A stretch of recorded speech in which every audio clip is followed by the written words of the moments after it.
Morning, hatid ko na si teacher.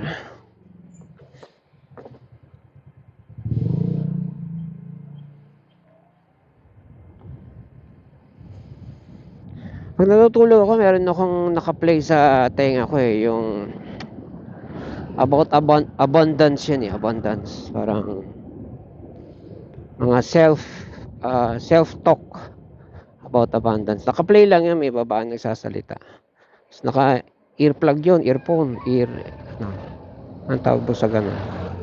So yung nakasuksok sa ear canal mo mismo. Pero hindi goma, yung ano lang, yung earphone lang,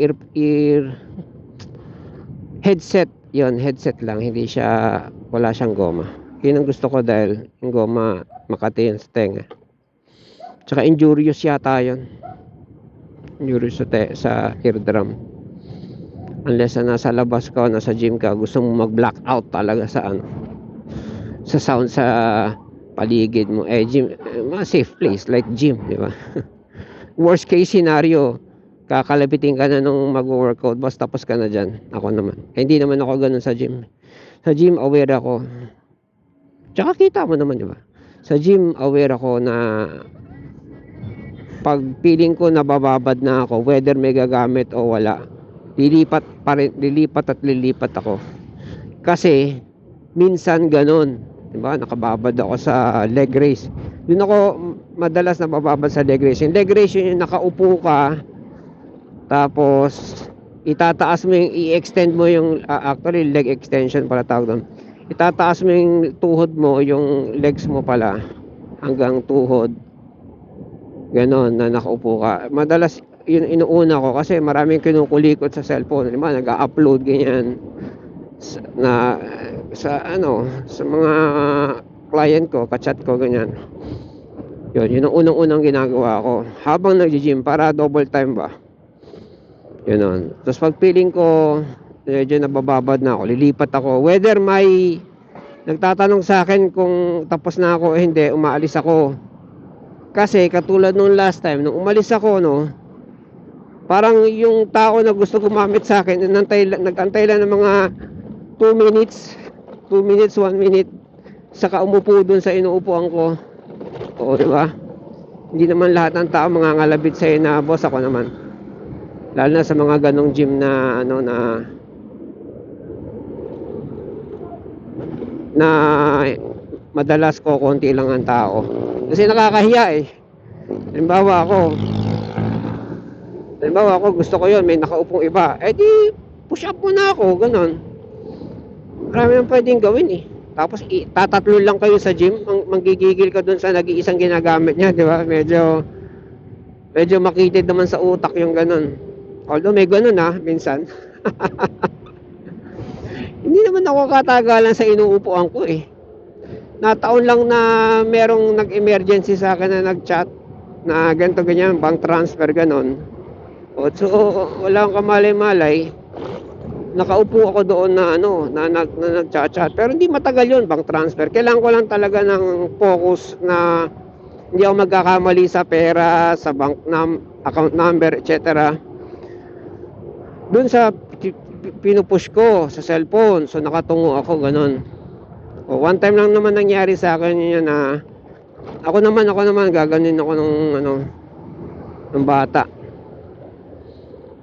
Hindi ako katagalan dun sa workout na yun.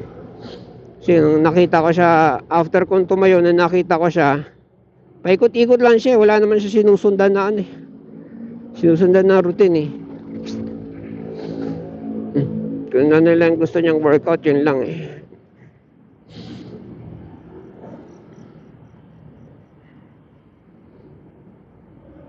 Yung mga meron ng listahan eh.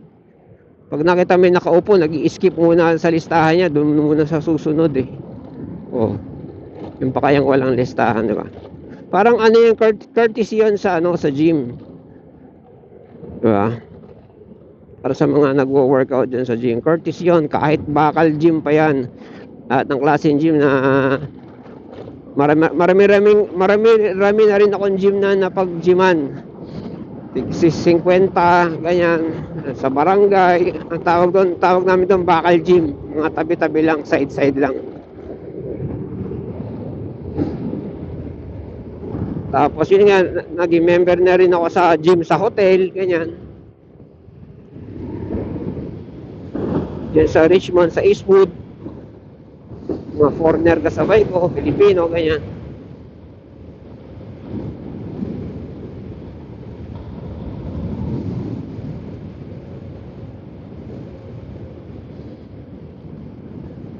Kaya hindi ako nagbababad masyado. In fact, ang pinaka-favorite ko talaga na pwesto dun sa sa parang yoga room. Yun, kasi malapit sa saksakan yon. Ay, hindi, meron saksakan sa gilid yung kaliwat kanan. So, sasaksak ko lang yung cellphone ko doon. O, tapos push up na ako. Kaya lang hindi ako masyadong nagbababad doon kapag nag-upload ako o nagpi-play ako sa YouTube. Kaya ginagawa ko, doon ako sa doon muna ako sa, yun nga sa nakaupo sa leg extension. Nag-download muna ako doon, gusto kong panoorin na YouTube o pakinggan, ganyan. Pag downloaded na, mabilis internet doon dito sa Centro Mall, libre naman Pag na-download ko na ron, doon na ako sa yoga room. Ganon, kahit mag-offline na ako doon, kasi downloaded na naman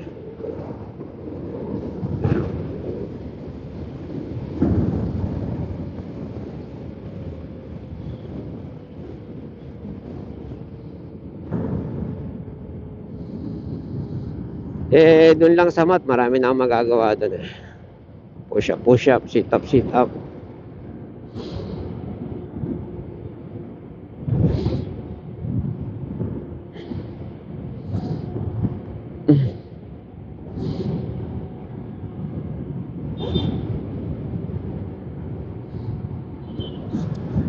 So yun nga, si teacher kanina nagsasalita pala, naka-headphone pa ako, naka-earplug pa ako, tulog nakakalalim ng tulog yun kasi para siyang hypnotic.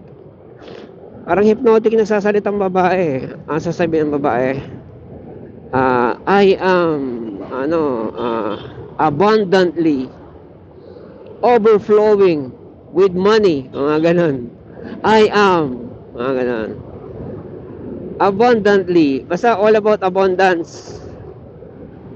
Ulit-ulit yun, tapos yung boses niya nakakaantok, tapos may sounds na vibration, something na pampatulog talaga. Hanggat naka-play malalim tulog ko nun. Kaya kung si teacher nagbubulong-bulong na sa kusina, hindi ko siya maririnig. Bubulong-bulong siya na asan yung charger. May pinoproblema siyang charger. Pinoproblema siyang charger. Na asan yung charger ko? Ikaw humiram na sa ko, ha? Yun ang unang gising niya sa akin. Humiram ako sa school. At pinalik ko, ako tagapaalala nun Yung year of taon nga namin, ilang taon na kaming kasal, nung tinanong siya, ako pa nag-correct sa kanya, mali yung year niya Kung memory rin lang, mas maganda memory ko kay teacher. Dahil sobrang stress ng trabaho nun, nagiging ulyanin na. Sabi ko, yung charger na hiniram ko sa'yo sa school, okay. Alam ko yon, nang hiram ako sa'yo dahil dalawa cellphone ko. Nagpe-play ako ng doon ng tawag nito, ng Shopee doon Tapos may coins kang magigain, dalawa yon, isang play ng live, isang play ng video. So dalawang cellphone ko naka autoplay. Kaya kailangan ko dalawang charger para hindi malobat. So charger ko at charger niya. Ngayon pag pauwi na, bubunutin ko yung charger niya, bibilalagay ko sa bag niya dahil ulyanin nga siya. Yun yung sinasabi niya, asan charger ko hiniram mo?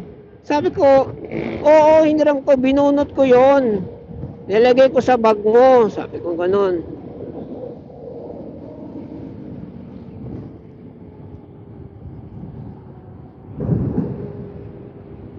Nagigigil na naman ang kamay.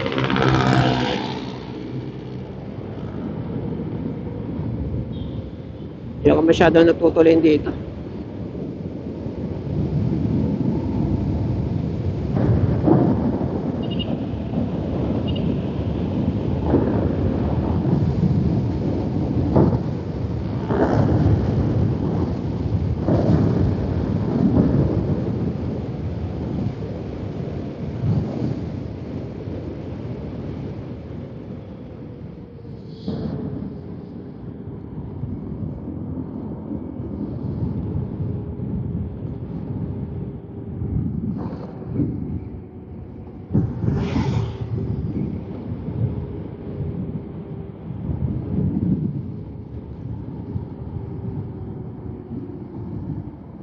Tutulin pa pala sa ano, no? Basta hayaan mo lang siyang umandar. Tutulin pa rin pala.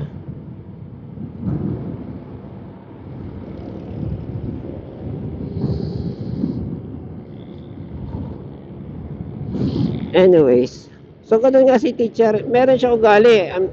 Meron siyang ugali na ganito eh. Halimbawa, ganun ano, maraming charger sa bahay. Kasi nakailang cellphone na rin ako, mga original pa yung mga yun eh. So, din ako magbibili sa Shopee. Kako para meron ako dun sa kusina, meron ako sa labas, sa labahan, para pag nagkukutkot ako ng motor, pwede ako magpatugtog, yun, may charger doon, naka-charge, ganyan. Sa kwarto, matutulog, ganyan, nakasaksak yung cellphone, ganyan. Sa sala, ganyan, pag nakaupo kami sa sala, nakatambay, naka-charge yung cellphone doon, may charger. Yun ang sandamakmak na charger sa sala. So, sa madaling salita, marami akong mga charger na binili tsaka sa mga original sa cellphone ko. Wala, may naghihimutok siya. Nasaan daw yung charger niya na hiniram ko? Sabi ko, nasa school. Kung may hiniram ako, nasa school. At nung pauwi na tayo, nilagay ko sa bag mo. Dahil ulyanin siya. Ako yung tagapaalala. Ay, law, maambon. Ambon na. Bayan. Ay, tagapaalala sa kanya. Ito alalay ko sa bag mo. Taga ganun ako sa kanya. Uulan na. Ano tayo mag-gym? Eto.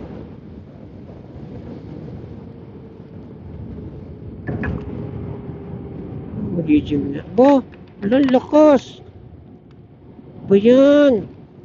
Nagtulin na ako ng gusto na na. Bayan. No!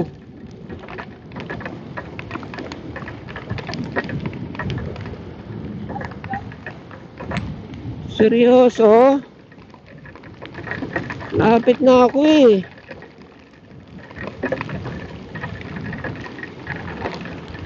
Sira cellphone ko na ito.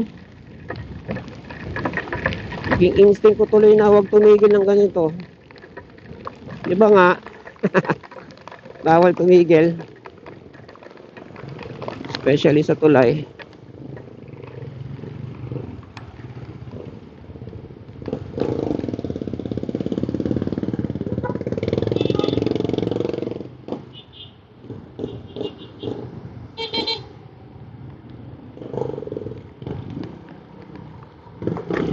Ayan na.